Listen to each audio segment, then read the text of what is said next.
சுண்ணாம்பை வந்து தண்ணியில் கரைச்சி வச்சுருக்கேன். இது எப்படி வடிகட்டுறதுன்னு சொல்லி பார்க்க போகிறேன். அதுக்கு என்ன பண்ணியிருக்கேன்னா, ஒரு புனல் எடுத்துக்கிட்டு இந்த டிஷ்யூ பேப்பர் இருக்கும் பாருங்கள், இந்த டிஷ்யூ பேப்பரை 4ஆக மடிச்சிக்கிட்டு 3 ஒரு பக்கம் இருக்கிற மாதிரியும் 1 ஒரு பக்கம் இருக்கிற மாதிரியும் என்ன பண்ணிங்க, இந்த இதில் வச்சு புனலில் வச்சுக்கிட்டு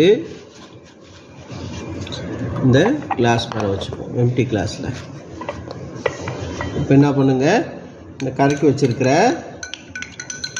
அந்த சுண்ணாம்பை வந்து இதில் ஊற்றுவோம். என்ன நடக்குதுன்னு பார்ப்போம்.